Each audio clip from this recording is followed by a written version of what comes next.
Mesdames et messieurs, bonjour ou bonsoir, ça dépend de l'heure à laquelle vous allez suivre votre émission Entretien spécial qui décrypte l'actualité de notre pays, la République démocratique du Congo, pourquoi pas de l'Afrique et du monde. Aujourd'hui, notre pays fait face à l'agression du Rwanda et nous n'avons cessé de le dire. Mais pour parler de cette question, et d'autres questions encore en ce qui concerne les élections, l'UDPS, ses alliés, tout ça, nous allons décrypter ensemble avec vous. Mais pour ce faire, j'ai un invité des marques. C'est pourquoi notre émission est intitulée Spécial Entretien. Aujourd'hui, je reçois pour vous messieurs Guy, Bao et Bamou. Je ne sais pas si je mal parler ou je massacrer son nom, mais ce qui est vrai est que lui-même va se présenter. Je vous souhaite bienvenue, monsieur Guy. Merci. Je ne sais pas, les gens qui nous suivent ce soir ou après cette émission, nous sommes aussi branchés sur Trinitas FM 102.2 MHz. Alors, soyez les bienvenus, sentez-vous à l'aise. Merci. Je ne sais pas si j'ai massacré votre nom. C'est correct. Ok. Présentez-vous devant nos téléspectateurs et devant nos auditeurs qui nous suivent à la radio. Qui êtes-vous vraiment? Merci beaucoup pour l'opportunité que vous venez de m'accorder. Moi, c'est M. Guy Bamou, combattant de l'UDPS depuis 1990. Au jour d'aujourd'hui, je totalise 32 ans de présence à l'UDPS, ininterrompue, sans quitter, sans aller ailleurs. Je gravis les échelons de la base au sommet, c'est-à-dire j'ai commencé au niveau du quartier, nous appelons ça la sous-cellule, la cellule, la section qui est l'équivalent de la commune, la fédération l'équivalent du district, les comités nationaux, le parlement du parti, enfin les secrétariats nationaux, l'exécutif du parti, organe de prise de décision. Jusqu'au jour d'aujourd'hui, je suis donc au cadre du parti. Peut-être pour les auditeurs et téléspectateurs, j'étais le challenger du président Félix Tshisekedi lors du congrès de 2018 pour chercher qui devait succéder à Papa Étienne Tshisekedi. Donc voilà ce qu'on peut dire brièvement. Et récemment, j'étais parmi le porte-voix du combat pour le respect des textes au sein du parti face aux désordres créés par certains collègues, dont un qui venait d'être exclu il n'y a pas longtemps. Ok. Alors, l'UDPS aujourd'hui, je ne sais pas comment se porte votre parti. Est-ce que votre parti est en bonne santé? L'UDPS se porte bien, hormis les divergences liées à la vision du futur, à l'organisation du parti. Comme tout parti démocratique ou toute famille, les problèmes ne manquent pas, mais l'UDPS se porte bien. Se porte bien, mais avec vous êtes des orphelins avec le départ de M. Kabound jusque-là. Je ne sais pas qui chapeaute vraiment l'UDPS. Malheureusement, c'est mal présenté lorsque vous dites que nous sommes des orphelins. Vous êtes des orphelins puisque l'UDPS n'a pas de président. Notre orphelin, notre qualité d'orphelin, c'est avec la mort de Papa Tshisekedi Étienne et de beaucoup de ses collègues. S'agissant du collègue Kabound, ça c'est un départ comme tant d'autres. Il n'y a pas d'incidence comme telle. Bien au contraire, sa présence a créé des dégâts qui nous a mis en difficulté. Pour l'instant, nous sommes en train de nous préparer pour aller vers notre congrès. La date sera fixée par les instances officielles du parti. Donc le parti se porte bien, il n'y a pas un problème. À quand la préparation de ce fameux congrès parce que sans congrès, il sera difficile de désigner le président. Effectivement, nous sommes en train de nous préparer. C'est très prochainement que l'opinion sera fixée pour la tenue de ces congrès. Alors, nous entamons maintenant les vifs du sujet, puisque nous devons décrypter l'actualité, comme je le disais aux téléspectateurs qui nous suivent et aux auditeurs qui sont branchés. Les élections arrivent. Est-ce que l'UDPS est préparé pour affronter ces élections-là? Bon, la préparation, c'est ce qui se fait chaque jour à travers l'accompagnement des actions du chef de l'État, à travers de multiples réunions. Comme je vous ai dit à l'introduction, nous sommes en train de nous organiser. Pour l'instant, nous sommes en train de travailler pour le retour à l'unité et à la cohésion au sein du parti. Ça, c'est une étape principale. S'agissant du reste, la stratégie électorale, tout se trouve sur le document. C'est plus un problème de la cohésion à retrouver. C'est une affaire de quelques semaines et nous serons déjà prêts pour les échéances électorales. Monsieur Ebam, pensez-vous vraiment que, avec ce que nous voyons autour de l'UDPS, ses alliés, est-ce que vous allez donner la majorité parlementaire au président Tshisekedi cette fois-ci? Ça, c'est un objectif à atteindre. Nous nous sommes fixés cet objectif. Nous sommes en train de nous organiser pour ça. Nous nous battons chaque jour pour qu'on donne effectivement cette majorité au président. Avec quelle stratégie? Je ne vous sens pas sur le terrain. Non, vous savez, l'IDPS, il y a deux niveaux de problèmes lorsqu'il faut analyser l'IDPS. Il y a l'IDPS comme structure. Peut-être c'est là où vous avez des reproches à faire parce que nous sortons d'une crise qui a duré 3 ans. Et l'IDPS, état d'esprit, qui est approuvé par la population, qui a toujours accompagné son combat. L'IDPS, état d'esprit, il n'y a pas de problème. C'est l'IDPS structure que nous sommes en train de travailler pour amener la cohésion et l'unité. Quand vous parlez de la cohésion, c'est qu'il y a des problèmes qui persistent. Ça, il ne faut pas nous cacher. Il y avait des problèmes. La gestion de notre frère Jean-Marc Aboundou, qui nous a quittés, a créé une division. Qui vous a quitté ou que vous avez exclu? Nous avons exclu, effectivement. Ça a créé des divisions au sein du parti. Je vais vous illustrer par un exemple. Oui. Pendant sa gestion, il s'était organisé à exclure tout le monde de la gestion. Moi qui vous parle, j'étais une de ces victimes. J'étais exclu. Paul Chilumbu était exclu. Jacquemain Chabani était exclu. Et vous allez constater même autour du président de la République, dans le quota IDPS, les anciens, les vétérans, les pionniers qui ont accompagné Papa Tshisekedi ne se retrouvent même pas. Je peux prendre l'exemple d'un cas emblématique, le président Alexis Moutanda, qui a donné par le passé, dans les moments les plus difficiles, peut-être les jeunes ne le savent pas, Vraiment.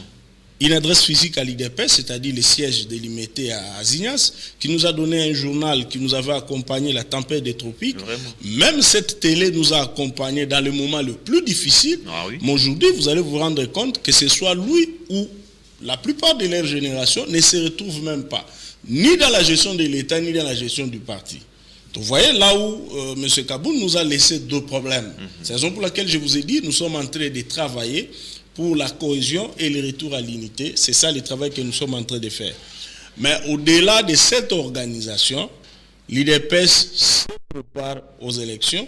Nous avons eu une série de réflexions à Kisantou il y a 1 mois autour du processus électoral. Cette série de réflexions-là a été précédée par d'autres qui ont été organisées un peu partout, Centre Nganda, où la stratégie électorale a été déjà élaborée.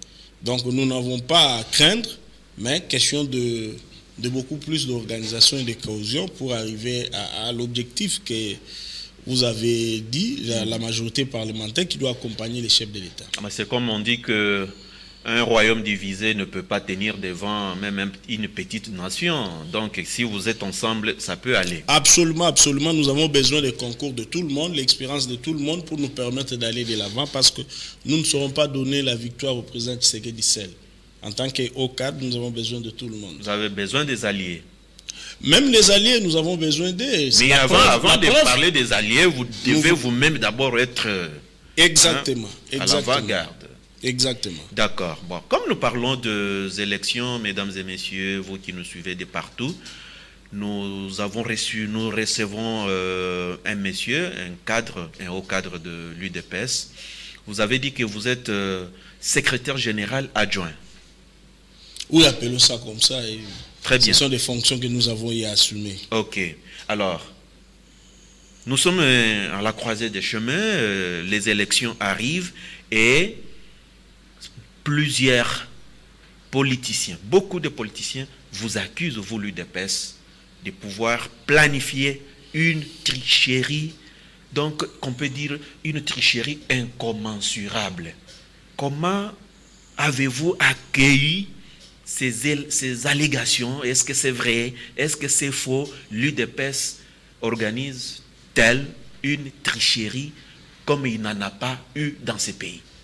Bon, vous savez, on peut nous prêter toutes les intentions du monde, mais au moins l'opinion retiendra que C'est grâce au régime de Félix Tshisekedi, comme président de la République, qu'il y a eu le retour des exilés, comme le président Moïse Katumbi, qu'on nous reproche aujourd'hui d'avoir peur, que grâce à nous, il y a eu le retour de plusieurs membres de son entourage, même nos amis du FCC qui ont fait ce qu'ils ont fait, mais ils sont là en liberté chez nous. Ça, ce sont des faits que l'opinion retiendra. Si on avait peur de la concurrence, nous allons empêcher tous les probables candidats. Comme vous l'avez fait avec le docteur Mukwege. Mukwege, vous avez peur de Mukwege, monsieur? Malheureusement, là, c'est un problème de communication. Le prix Nobel de la paix a organisé une série de conférences scientifiques à Kinshasa. Oui. Ça a été autorisé, nous ne l'avons pas empêché. Il a organisé à Lubumbashi, nous ne l'avons pas empêché. Mais à Kisangani, où il y a eu des problèmes logistiques liés au fonctionnement propre de l'université de Kisangani, on veut nous rendre responsables. Mais nous nous posons des questions. Pourquoi nous l'avons autorisé à Kinshasa, à Lubumbashi et pas à Kisangani? Pourquoi? Parce que là, à Kisangani, il y a 30 millions d'habitants. Donc ce sont des allégations fausses. Les gens qui ont peur, qui cherchent à salir l'image de notre régime. Nous n'avons pas peur du docteur Mukwege. Bien au contraire, il a tenu ses conférences un peu partout. Donc ça, c'est un problème administratif qui n'a rien à voir avec notre régime. Moi, je reste encore dans... Bon, c'est un doute méthodique. Hein. Je suis sûr et certain que vous avez les problèmes de communication sérieux à l'UDPS. Parce que nous n'avons pas vu quelqu'un qui a défendu. Est-ce que vous avez empêché Mukwege, oui ou non? Je n'ai pas vu. Où sont vos communicateurs d'abord? Nos communicateurs sont là. Nous, effectivement, nous avons connu un problème. Pendant les 3 ans, vous allez constater que l'UDPS n'a pas accompagné suffisamment les chefs de l'État. C'était une stratégie de l'ancienne gestion de notre frère qui est parti. Maintenant, nous voulons corriger cela. C'est la raison pour laquelle nous tenons à préciser que ce sont des questions administratives parce qu'il s'était soumis ailleurs, toujours à l'intérieur de la République démocratique du Congo. Mais la grande préoccupation, c'est ce que toute notre opinion va avoir en 2023, c'est que pour la première fois, nos amis du FCC, hier partis au pouvoir ou la coalition au pouvoir, vont participer aux élections sans avoir le contrôle de la CENI, le contrôle de la Cour constitutionnelle, de la police et de l'armée. Nous allons voir comment les choses vont se dérouler.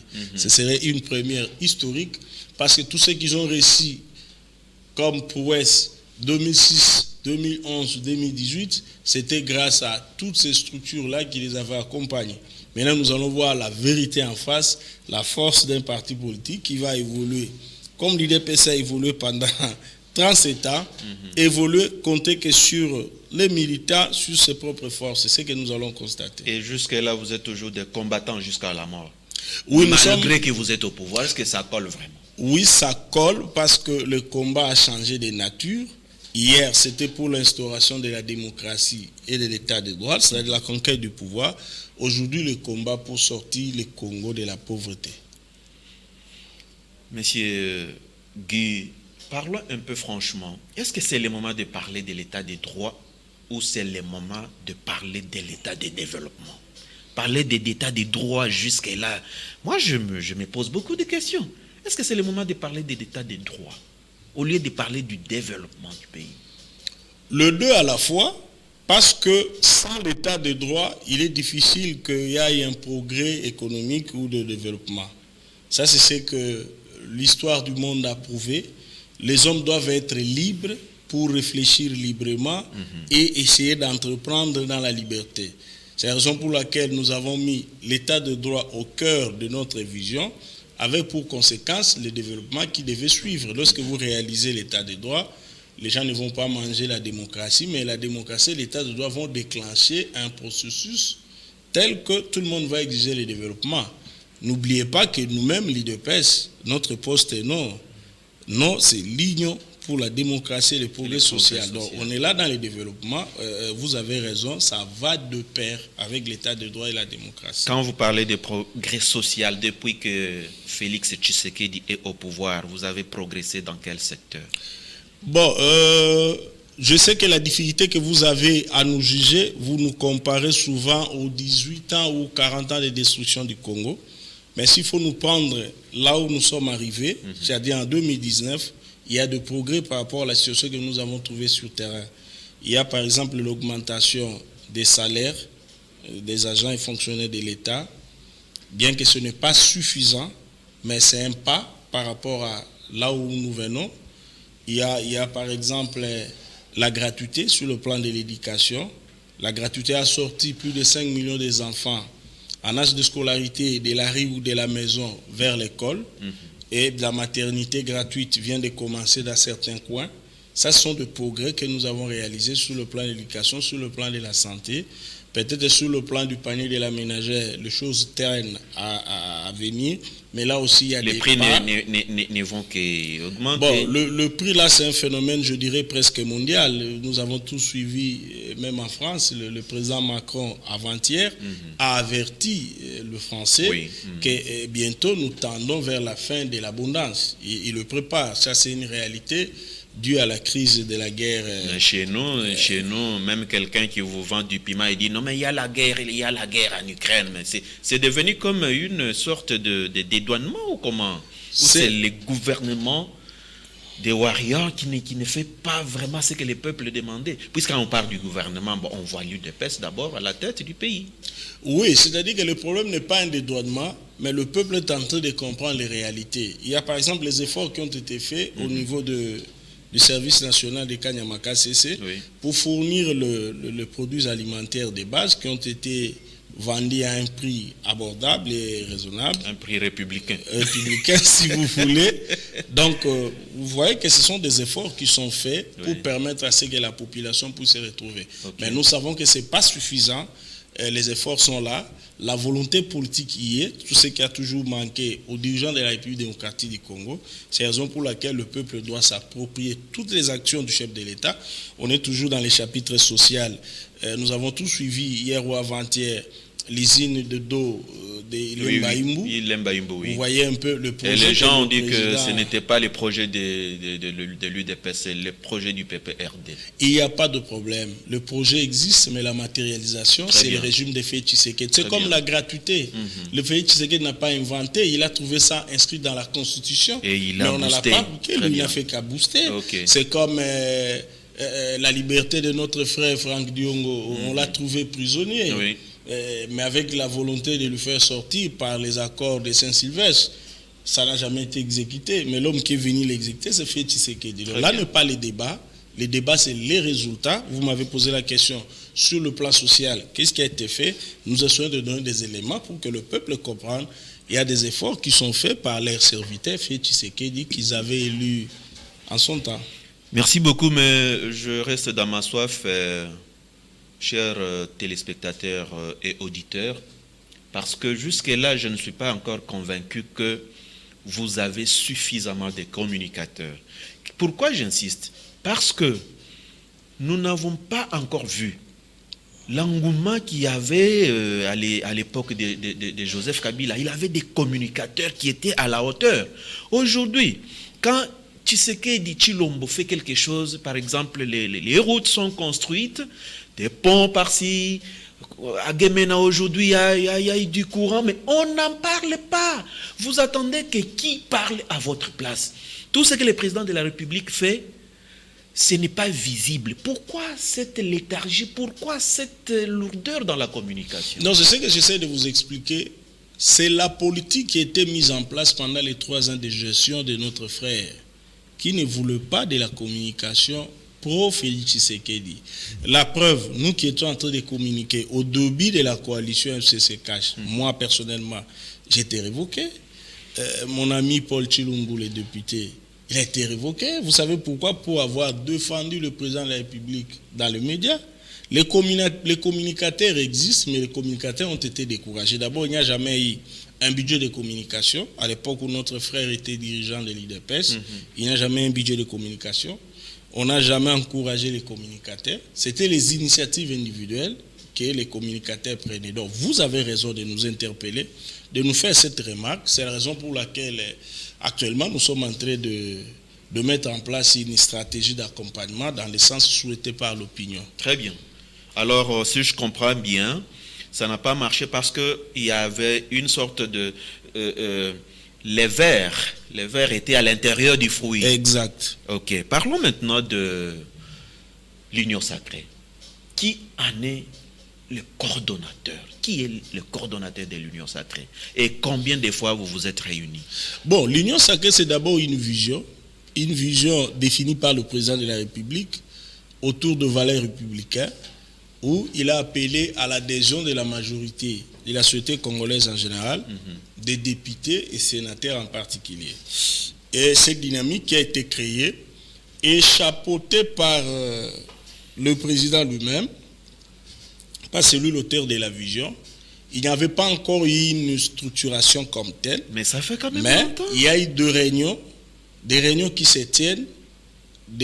On peut appeler ça de la conférence de président, c'est-à-dire responsable des différents partis politiques. Les réunions se tiennent le plus régulièrement. Mais on ne voit pas, ça se tient où? Parce que, par exemple, au FCC, on voyait, ils allaient à Kingakati, tantôt à Mbouela Lodge, dans les Bas-Congo, mais vous réunissez où? Non, nous, on n'est pas obligé d'avoir un siège comparable à nos amis des FCC, mais ils se réunissent même il y a une semaine. Il y a une communication dans les médias après la réunion où tous les responsables étaient là. Les réunions se tiennent, il n'y a pas de problème. Ok. Parlons maintenant de vos relations. Quand je parle de vos relations, c'est-à-dire vos alliés. Je vais commencer par l'Union Sacrée, et plutôt l'UNC de Vital Kamerhe. Comment se portent vos relations? Parce que quand on l'a vu dernièrement, il a dit qu'il faut redéfinir. Il a dit là, redéfinir l'Union Sacrée. Ça veut dire quoi? D'abord vos relations. Les relations sont bonnes. La preuve, malgré l'incarcération du président Vital Kamerhe, ses membres sont restés au sein du gouvernement. Ses membres sont restés au sein de l'Union Sacrée. Il n'y avait pas eu de problème. Maintenant qu'il est libre, je crois que les relations vont encore s'améliorer. Il n'y a pas de problème. Quant à la redéfinition des choses, on comprend. Lui, il était en détention. Il a suivi peut-être les événements de loin. Maintenant qu'il est libre, lui-même, il va définir un peu ce qu'il entend par la redéfinition des objectifs ou des méthodologies du travail. Là, il n'y a pas de problème. Mais quand il fait sa tournée, il a dit qu'il va faire sa tournée dans les Grands Kivu, avec l'autorisation de l'Union Sacrée ou comment? Dites-nous un peu. Bon, moi, je ne vois pas le problème. D'abord, c'est un acteur politique majeur.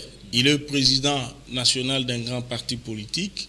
À ce titre-là, il a des initiatives à prendre, pourvu que ça puisse aller dans le sens souhaité par l'intérêt général, souhaité par le président de la République, c'est-à-dire le retour à la paix. Moi, personnellement, je ne vois aucun problème. C'est un acteur politique qui a des initiatives, qui a une base, qui a des connexions, des relations, peut toujours l'utiliser pour atteindre un objectif qui intéresse l'intérêt général. Nous sommes dans le gouvernement des Warriors, comme vous le savez. Peut-être ça me fait... je suis en train de revoir les discours de Papa Étienne Tshisekedi. C'était lors des élections de 2011. Il disait Toboy Moïbi, Toboy Kanyaka. Il a étalé toute une litanie des anti-valeurs.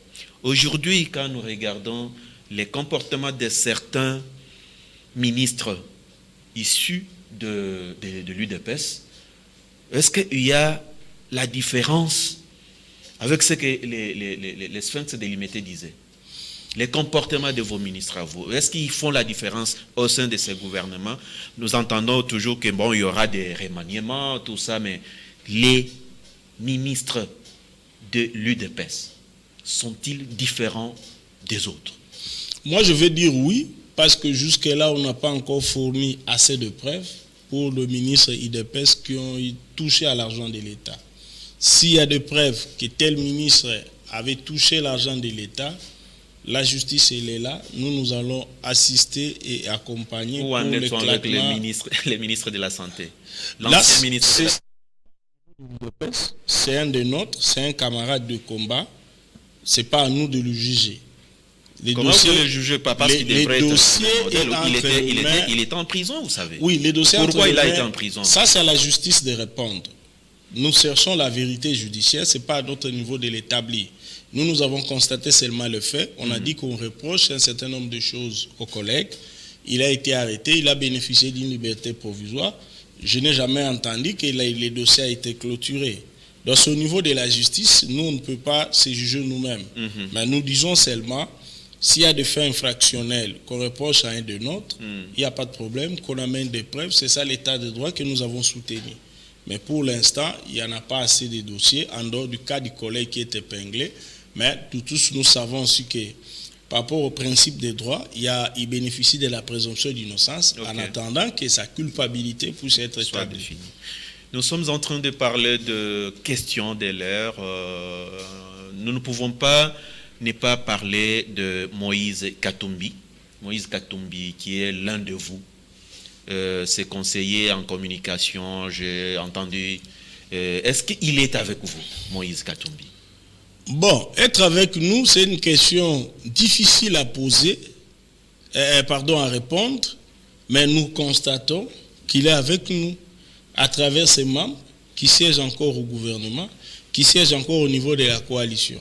Bien que nous constatons aussi qu'il y a des sorties médiatiques qui diffèrent un peu de notre par moment, mais moi, dans mon humble avis, je conclus qu'il est avec nous. Même s'il y avait ces débats sur la charge du bilan qui va porter telle responsabilité, bon, je me suis posé des questions, j'ai dit, le président Katumbi, c'est un grand dirigeant du football, il ne peut pas nous faire croire qu'on peut être joueur de Mazembe et ne pas être comptable lorsqu'il y a de mauvais résultats. Voilà. Moi, je ne peux pas croire que mais tout le monde, c'est le président Katumbi qui tout le monde parle toujours que c'est Félix Tshisekedi qui sera devant le peuple pour leur présenter le bilan. D'accord, parce que c'est lui le président, le numéro 1, oui. Mais il n'a pas joué à tous les postes. À tous les postes. Vraiment. On a fait la répartition, il y a un premier ministre, il y a des gouverneurs, il y a le ministre chargé de tel secteur et de telle autre activité. C'est raison pour nous disons que le bilan sera partagé dans le bien comme dans le mauvais. Il n'y a pas que tout ce que le président fait du bien, c'est toute la famille politique qui est bénéficiaire. Là où les choses, pareil, le président Bembe, pareil. On est dans la coalition, ces ministres sont là. Nous bénéficions de son soutien. On ne peut pas dire l'inverse. Seulement, il y a cette ambiguïté-là du côté du président Katumbi. Bon, on est dans une équipe, on marque les billes, on dit grâce à vous. Ouais. Lorsqu'on encaisse les billes, vous n'avez pas de responsabilité. C'est le capitaine ou l'entraîneur ou le président de l'équipe. Bon, ça c'est une vision que nous ne comprenons pas jusque-là. Mais il est avec nous dans la coalition. Est-ce que vous avez peur de le perdre en tant que politicien majeur? Est-ce que vous avez peur de le perdre? Bon, la perdre peut-être non, parce qu'en politique, tu ne sauras pas retenir un intellectuel qui ne veut pas rester. Moi, je ne sais pas quelle est l'emprise que vous avez sur votre enfant qui décide de quitter les toits paternels. C'est une volonté affichée, une responsabilité, on ne pourra pas l'empêcher. Et a fortiori, un partenaire politique, c'est difficile. Chacun bouge selon ses objectifs, selon ses intérêts. Donc, ce n'est même pas un problème de peur, mais la réalité politique va nous obliger à constater l'une ou l'autre attitude. Le président Tshisekedi a été porté à la tête de la SADC, comme les téléspectateurs le savent et les auditeurs de la 102.2 MHz nous suivent. À la tête de la SADC, cette organisation régionale de l'Afrique australe, n'est-ce pas? D'aucuns pensent que le président Tshisekedi n'a pas fait mieux quand il était à la tête de l'Union africaine. Il n'a même pas parlé, ne fût-ce que de l'embargo qui engouffre la RDC à se développer peut-être militairement ou comment, je ne sais pas. Mais pensez-vous que le président Tshisekedi va faire mieux à la tête de la SADC que ce qu'il n'en a pas fait quand il était à l'Union africaine? Bon, c'est un problème d'information. Le président a beaucoup fait à l'Union africaine. D'ailleurs, sa mission à la tête de l'Union africaine, ce n'était pas d'aller chercher la levée des embargos. Ça n'a rien à voir avec la mission de l'Union africaine. Qu'est-ce qu'il a fait à la tête de l'Union africaine? Le président Félix est arrivé au moment où il y avait la crise de la Covid. Il a participé en tant que le leader numéro 1 africain dans ces combats contre la Covid. Et la Covid a reculé en Afrique pendant le mandat du président Félix. Et cette action a abouti même vers l'adoption d'un plan de vaccination mis en place par l'Organisation mondiale de la santé.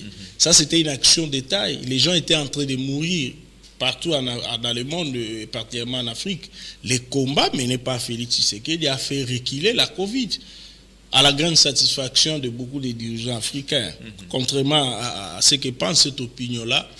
Et la deuxième chose, nous avons eu les conflits dans certains pays. On a eu l'Éthiopie, suite au barrage d'Assouan avec l'Égypte. Oui. Mais les grands médiateurs, c'était qui? Si on est arrivé au résultat, la paix, la calmie, c'est grâce au président Félix Tshisekedi. Et puis, le mandat est inscrit dans une logique culturelle. Ça aussi, il faut que les gens le sachent. L'option de la restitution des œuvres d'art pillées à l'époque de la colonisation, mais c'est l'œuvre du mandat du président Félix Tshisekedi. Il a fait énormément de choses pendant une courte période. Peut-être là où il faut louer, c'est ce qui surprend les gens, comment une seule personne peut se retrouver pendant 3 ans seulement d'exercice du pouvoir, être à la tête de plusieurs organisations. J'allais oublier aussi, c'est lui qui était la porte-voix de l'Afrique au sommet du G20 à Rome. C'était toujours lui. Il a porté la voix de l'Afrique, Félix Tshisekedi.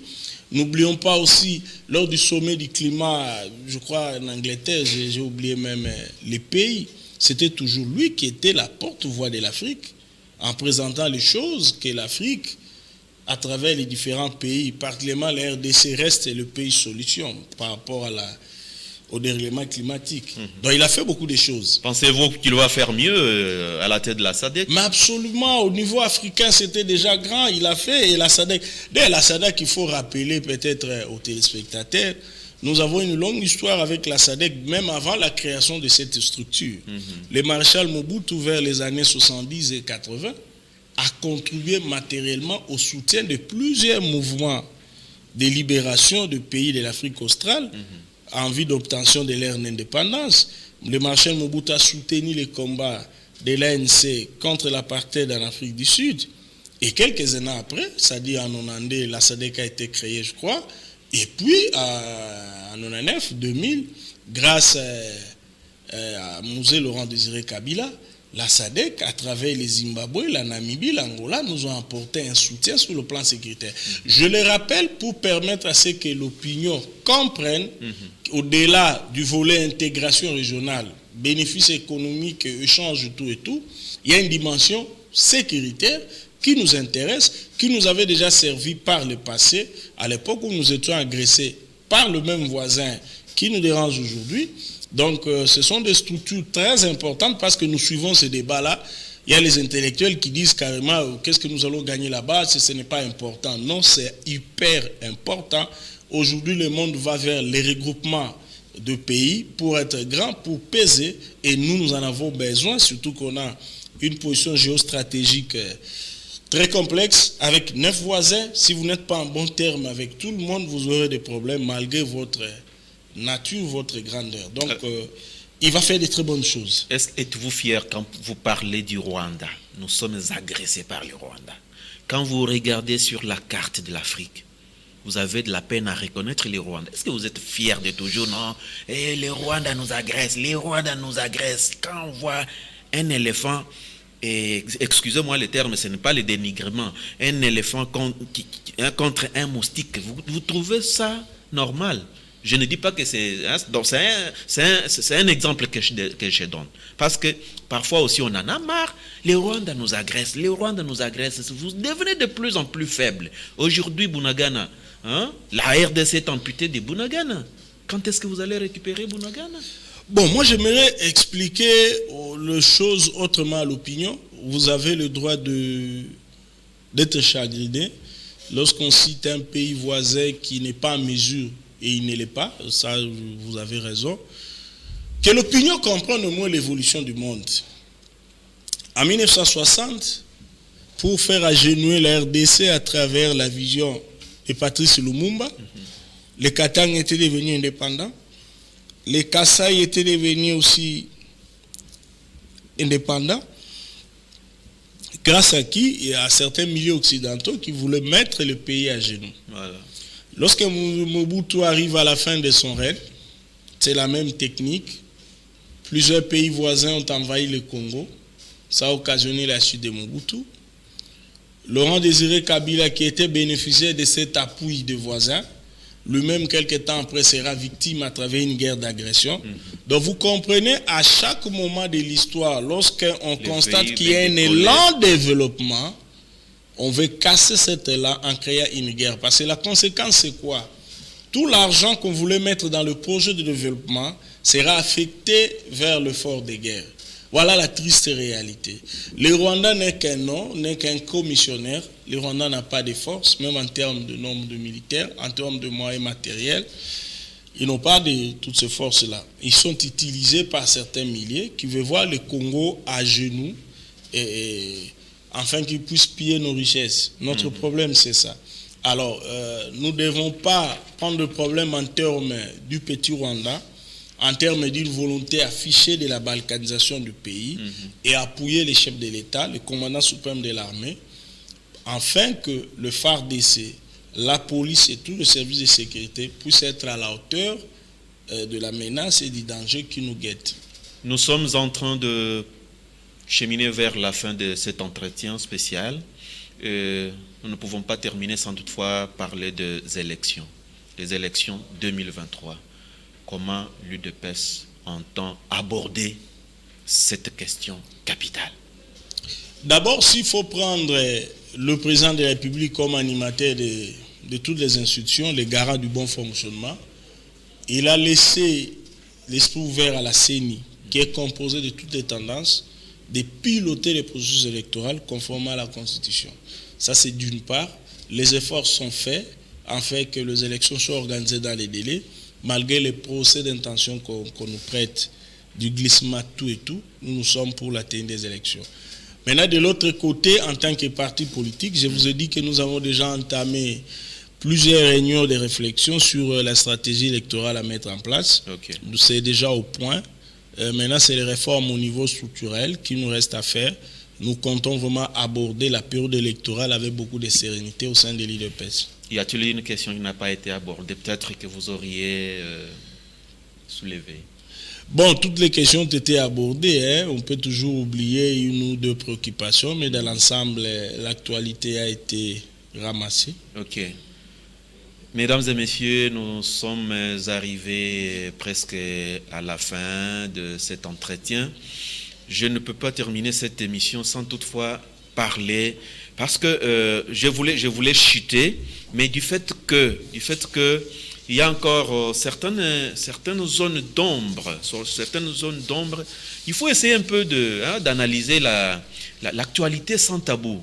Parce qu'on sent, moi je suis en train toujours de revenir sur la peur qu'a l'UDPS par rapport à ses alliés et par rapport à ses qu'est-ce que je peux dire, à ses concurrents. Non, je sens moi une peur de l'UDPS. Surtout quand nous prenons Moïse Katumbi, quand nous prenons Dr Mukwege, quand nous prenons les FCC qui n'a pas encore dit son dernier mot, parce que les FCC ne se sont pas vaincus jusque-là. Vous avez peur? Je reviens sur ça et j'insiste, vous avez peur? Non, l'UDPS n'a pas peur. Je vais vous donner un indicateur scientifique pour vous tranquilliser. Les derniers sondages qui ont été publiés il y a à peine une semaine, je vous rappelle qu'il y avait une maison de sondage proche de l'opposition. On peut citer la maison Bercy de M. Olivier Kamita, tout d'autres ensemble. Mais ces sondages-là créditent la victoire de Félix Tshisekedi. Premier, le vainqueur de ces élections. De loin, les poursuivants sont restés derrière. Il y a encore une autre maison proche des ambassades ici qui a publié. Nous sommes tranquilles, le travail est en train de se faire. Jusque-là, nous ne voyons pas un concurrent capable de battre Félix Tshisekedi. Ça, je peux vous dire honnêtement. C'est vrai. Sans minimiser nos adversaires, je ne vois pas un opposant nous battre. Pour les amis du FCC version sénateur Kabila, je vous ai dit ici, nous allons le voir à l'épreuve. Pour la première fois, après l'exercice 2006, 2011, 2018, ils vont participer aux élections sans la CENI de leur côté, sans la avec la CENI de votre côté. Comment la CENI peut être du côté de Kabila, mais pas du côté de Tshisekedi? Parce que vous trouvez ça normal? Tout le monde est là, dans cette CENI. Nous, on a élu Félix Tshisekedi du président de ce pays sans avoir un membre de l'UDPS dans le bureau ou dans la CENI. Vous voyez la particularité que nous avons. Et nous avons été élus sans avoir le soutien de l'armée, de la police, comme ça s'est passé en 2006, 2011 et 2018. Mais M. Kalamba, il était qui? Il était déjà exclu de l'UDPS. On n'avait pas un seul candidat à la CENI. C'est ça la différence. C'est comme ça que je vous dis, l'ancienne majorité aujourd'hui opposition, nous allons le voir à l'œuvre pendant les élections. Sans tous ces instruments-là, quel sera leur véritable point politique? Tu n'as pas cité Fayoul ou l'honorable Martin. Le président est élu. L'honorable. Il était élu député, il ne faut pas l'aider dans la confusion. Le peuple l'avait élu comme député. L'honorable Fayoul aussi est là. Il se bat, il essaie de s'organiser. Vous n'avez pas peur de lui? Non plus. Ni de Mouzito non plus? Non, non. Ça, bon, l'UDPS est déterminé à rafler les élections et voire même amener plusieurs députés, d'ailleurs, donner la majorité à Tshisekedi. Je voulais un peu épingler un fait. Je n'ai pas apprécié moi personnellement. Quand le président de la République dit que les prisons seront pleines, comment avez-vous, c'était en Djamena, au Tchad, comment avez-vous accueilli cette façon, cette sortie médiatique au sein de l'UDPS? Vous savez, il y a trop de confusion dans la classe politique. Le président de la République était en train de prêcher sur le Valais. Il a insisté que nous devons éviter les mensonges, nous devons éviter la manipulation, nous devons éviter la division. Je crois qu'il était dans son rôle de père de la nation. Il mettait en garde toute l'opinion. Mais, mon cher ami, quel est le parent qui va souhaiter que ses enfants soient des menteurs? Personne. Il était dans ce rôle de père de la nation. Il est en train de rappeler, vous avez le droit de critiquer mon régime, mais vous n'avez pas le droit de m'injurier. Il est encore allé au niveau de la division. On ne peut pas à cette étape, pour notre maman là, qu'on a beaucoup de respect, commencer à diviser les enfants ou la famille. Non, on ne veut pas de ça. Il y a des manipulations. Vous voyez un peu, il a mis en garde. Alors maintenant, par rapport à la critique que j'apprends partout, ah non, c'est l'UDPS les champions de l'injure, on a injuré X et Y, comment aujourd'hui on veut changer? Mon cher ami, je vais rappeler ceci. Ah, les images sont là. Hein? Il n'y a pas de problème. Les injures dont on fait allusion, moi je ne soutiens pas les injures. Très bien. Donc vous allez constater que la majorité des cadres de l'UDPS n'ont jamais utilisé l'injure comme arme. Mais il faut séparer les contextes dictatoriaux et le contexte démocratique. Le contexte dictatorial,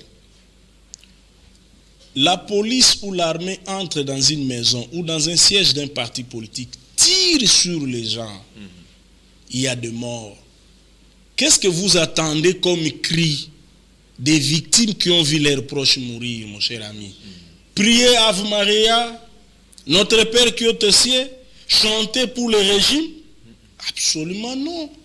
C'est la différence qu'il faut faire, mon cher ami. Vous venez dans une permanence, vous brûlez tous les gens qui étaient là.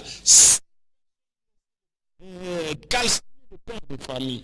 Le matin, on constate horrible. Les gens qui vont voir leurs proches calcinés, ils seront dans quel état? Ils ne vont pas prononcer des chansons de louange. Non. On va dans une marche pacifique. On n'a jamais volé l'État. On n'a jamais pillé. Et on reçoit une balle au maire. Les amis, les camarades de cette victime-là vont chanter quoi? Vous leur demandez quoi? Voilà, parce que la plupart des chansons telles que les gens dénoncent les injures, c'était pendant ce genre de manifestations de deuil. On se réveille un matin, un Congolais à Matungulu qui voit un cortège, il essaye un peu de dire ce qu'il a à dire et il disparaît. Les gens vont dire quoi? Ils vont chanter quoi? Tchébéa, Bazana, on trouve leur corps abandonné. Et nous, en l'IDPS, la liste, elle est longue. Si on doit vous sortir la liste des victimes de ces régimes, les gens parlent parce qu'ils n'ont jamais perdu les êtres chers. Parce que si on vous pose la question entre ne peut pas l'encourager par éducation. Qu'on raconte ce qu'on raconte sur vous et on vous tue, qu'est-ce que vous allez choisir? Votre choix sera clair, vous aurez l'obligation de rester à vie. Donc il faut faire la part des choses. Ici, nous ne sommes pas dans une dictature, c'est une démocratie. Vous n'avez pas intérêt à injurier. Dites seulement, le gouvernement de Félix ne me convainc pas. Un peu comme vous m'avez dit ici, moi je ne suis pas encore convaincu, ce n'est pas une injure. Je dois faire un effort, vous donner des éléments, des indicateurs pour vous amener à la compréhension. Mais vous ne pouvez pas mériter la mort parce que vous avez dit moi, le régime de Félix ne me convainc pas. Voilà la différence que nous voulons faire par rapport à tout ça. Il y a les contextes qu'il faut séparer. Je comprends, la plupart des compatriotes qui sont à la base de ces débats n'ont jamais perdu leurs proches. Nous qui avons perdu, nous savons ce qu'on ressent. Lorsqu'on perd un être cher à cause des activités politiques, crois-moi, vous n'avez même pas de mots à consoler à la famille biologique. Bientôt, vous serez face devant les peuples congolais. Quel discours allez-vous tenir devant ces peuples-là pour qu'ils vous fassent encore confiance? C'est ça la dernière question. En tout cas, nous allons dire au peuple congolais d'abord merci pour le soutien tout au long de ces mandats. Nous allons parler des réalisations, la gratuité de l'éducation, la gratuité de la maternité. Je ne vous parle pas encore de 145 territoires parce que c'est en cours. Dès que nous allons arriver à la fin, nous allons faire le bilan de ces projets. Avec quel budget?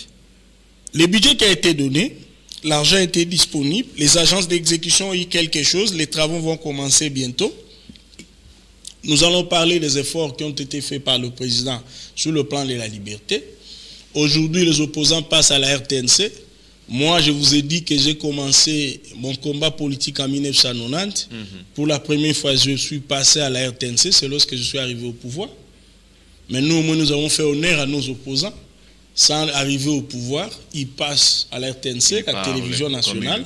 Donc, la liberté d'expression, c'est une réalité en République démocratique du Congo. Mais il y a des amis qui sont en prison, nos amis journalistes qui sont en prison parce que vous n'avez pas toléré.